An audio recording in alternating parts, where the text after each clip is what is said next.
ইরানকে ঘিরে যুক্তরাষ্ট্র ইসরায়েলের যুদ্ধ দ্বিতীয় মাসে গড়াতেই নাটকীয়ভাবে সামনে এসেছে নতুন এক সংকট। ন্যাটো জোটে গভীর ফাটল ধরেছে বলে সমাজ পাতায় আলোচনা সমালোচনা চলছে।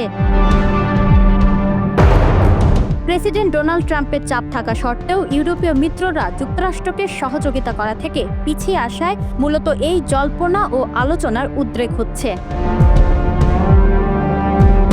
যুক্তরাষ্ট্র চায় হরমুজ প্রণালীতে নৌবাহিনীর মোতায়েন থেকে শুরু করে ইউরোপের সামরিক ঘাঁটি ব্যবহারের অনুমতি, কিন্তু এ বিষয়ে মিত্রদের থেকে আশানুরূপ সাড়া মেলেনি। এতে ক্ষুব্ধ হয়ে ট্রাম্প সরাসরি ন্যাটো ছাড়ার কথাও ভাবছেন। এক সাক্ষাৎকারে তিনি জোটকে কাগজে বাঘ বলেও আখ্যা দেন।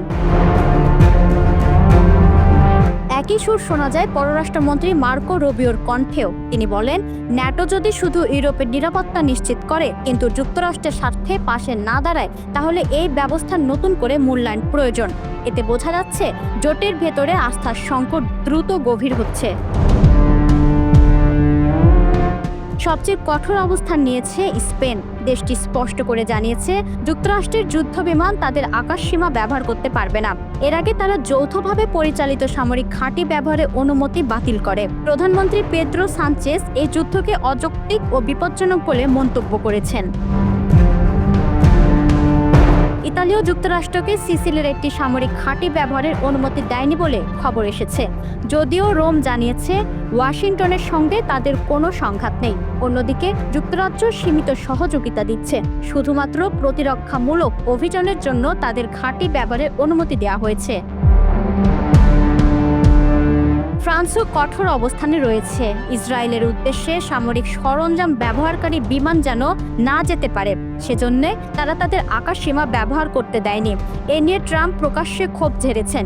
একইভাবে পোল্যান্ড জানিয়েছে তারা মধ্যপ্রাচ্যে তাদের পেট্রিয়ট ক্ষেপণাস্ত্র প্রতিরক্ষা ব্যবস্থা পাঠাবে না। এছাড়া হরমুজ প্রণালী খোলা রাখতে যুক্তরাষ্ট্রকে সাহায্যের অনুরোধ প্রত্যাখ্যান করেছে ইতালি, যুক্তরাজ্য, ফ্রান্স সহ একাধিক দেশ। জার্মানির প্রতিরক্ষামন্ত্রী স্পষ্ট করে বলেন, এটি আমাদের যুদ্ধ নয়। এতে বোঝা যাচ্ছে সরাসরি সংঘাতে জড়াতে ইউরোপ অনিচ্ছুক।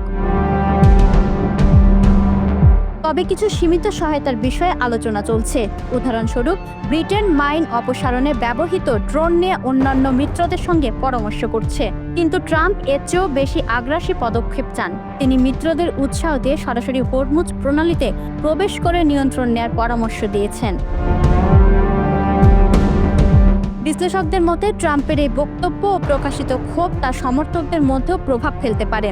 লন্ডনের কিংস কলেজের গবেষক সামির পুরি বলেন, এতে ন্যাটোর বন্ধন আরও দুর্বল হচ্ছে এবং জোটের ভেতরে বিভাজন আরও তীব্র আকার ধারণ করছে। এই পরিস্থিতিতে সবচেয়ে বড় উদ্বেগ অর্থনৈতিক। হরমুজ প্রণালী দিয়ে বিশ্ব জ্বালানির বড় অংশ পরিবাহিত হয়। চলাচল কমে যাওয়ায় ইতিমধ্যে তেলের দাম বেড়েছে এবং সরবরাহের চাপ তৈরি হয়েছে। যুদ্ধ থামলেও এর প্রভাব দীর্ঘদিন ধরে বিশ্ববাজারে অনুভূত হবে বলে সতর্ক করেছেন বিশেষজ্ঞরা। ফ্রান্স জানিয়েছে যুদ্ধ শেষ হওয়ার পর প্রণালী পুনরায় চালু করতে তারা প্রায় 35টি দেশের সঙ্গে আলোচনা করছে। তবে অংশগ্রহণকারী দেশগুলোর নাম প্রকাশ করা হয়নি। এই সংকট শুধু মধ্যপ্রাচ্য নয়, এটি বৈশ্বিক রাজনীতি ও অর্থনীতির ভবিষ্যৎকেও গভীরভাবে প্রভাবিত করেছে।